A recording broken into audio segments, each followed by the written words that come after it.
Yeah, this is probably the most extreme way to share your faith, I'd say. I think people are afraid to share their faith. I think people my age especially are unchallenged and comfortable and too into themselves. People always ask me, hey, why do you go on these weekends? I always say, you know, we give them hope. I believe in confronting my fears, and that's why I'm here.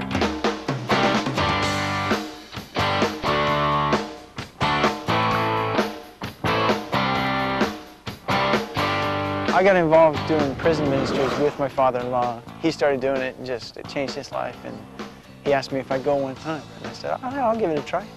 And so here I am. I'm really excited to get in there, I guess get my hands dirty. There's like a lot of people who need help. Been to, I'd say about 7 prisons so far. I've been into them. So a few facilities. It's been a real blessing to my life, real humbling experience.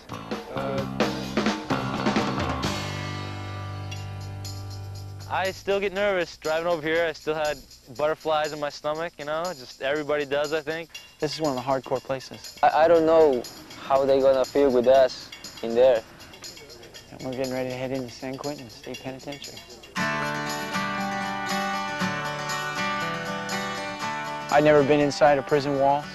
I probably did things in my life that I should have been there, and so that was a real reality check for me. The security check was pretty unbelievable. Checking into San Quentin yesterday was quite a process. We went through 3 checkpoints to get in with your ID and stamp this, metal detector. It's a pretty secure place. It took between 2.5, maybe 2 to 2.5 hours getting in. They take it very seriously, and alarms go off and you got to sit on the ground or stand next to a wall. And very secure. We went immediately to the chapel with the rest of the teammates and had a nice sack lunch prepared for us. We kind of sat there and the wardens addressed us and kind of let us know some of the ground rules, and at that point they started breaking everybody off into their groups, and my particular group headed down to the lower yard. The yard just had a baseball field in it and had a whole bunch of pull-up bars and basketball court, nice basketball court, a big blacktop surface. It's very similar to, you know, a prison you'd see in a movie. We're going to evangelize to some people that some of them I understand are lifers. They're never going to get out, and so this is their only hope. I didn't realize how much it would impact me until I walked in there and I started talking to these guys and just seeing in their eyes and in their hearts the hurt, the level of pain. I saw this guy kind of walk up curious. The platform guest hadn't even started, and so I introduced myself and he was real friendly. I said, hey, you know, what's going on? I said, oh, we got this ministry thing going on here this weekend and they're going to have some entertainment here for a minute. And then I said, well, let me tell you why we're really here. And I pulled out my little booklet and I went right into sharing my faith with this guy. And I got to the last part and talked about the sinner's prayer, and I asked him if he'd like to pray. He said, yeah. Thank you for forgiving my sins and giving me eternal life. Take control Through my life, make me the kind of person you want me to be. What makes it so easy to share your faith in the prison situation is the combination of the platform guests setting them up for you, and then they give you a pamphlet that breaks the gospel down into 4 spiritual laws. The 4 spiritual laws gives you a real opening to do that. You know, it's real simple, cut and dry stuff. You just read it out loud and it's self-explanatory. Just read it right to them.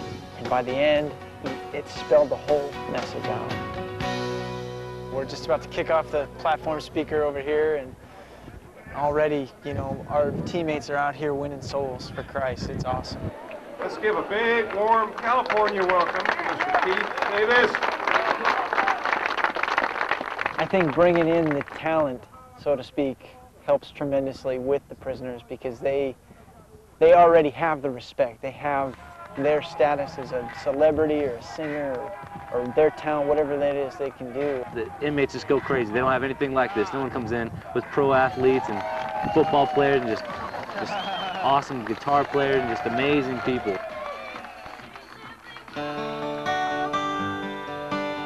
Today our group went in to the cell blocks to minister to people in their cells. When we got in there, it was a real reality moment. I wouldn't say I was scared, but at the same time, I just felt this sadness and this love for these guys just kind of poured over my soul.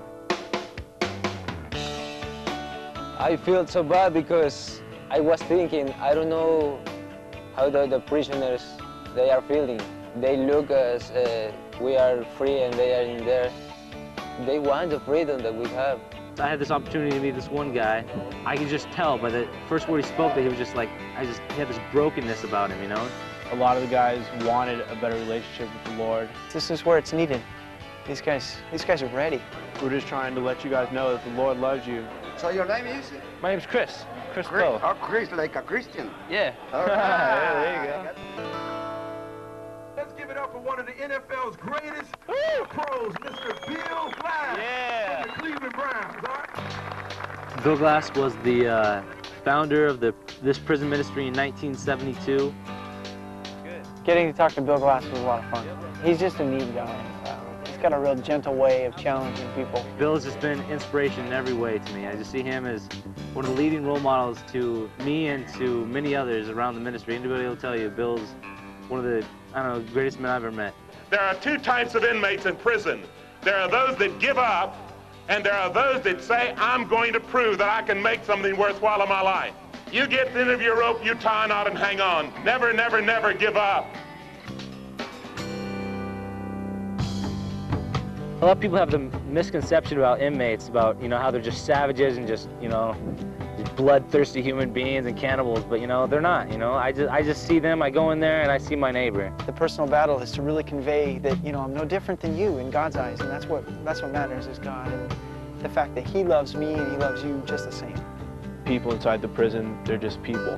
They're people who made mistakes, and if you're willing to help someone on the outside, what's the difference between helping another person on the inside? They're just looking for somebody to talk to, somebody to love them. And it's a wonderful opportunity, if anything, to be a friend to somebody who everybody else has abandoned. Find out more about how you can experience evangelism on the edge.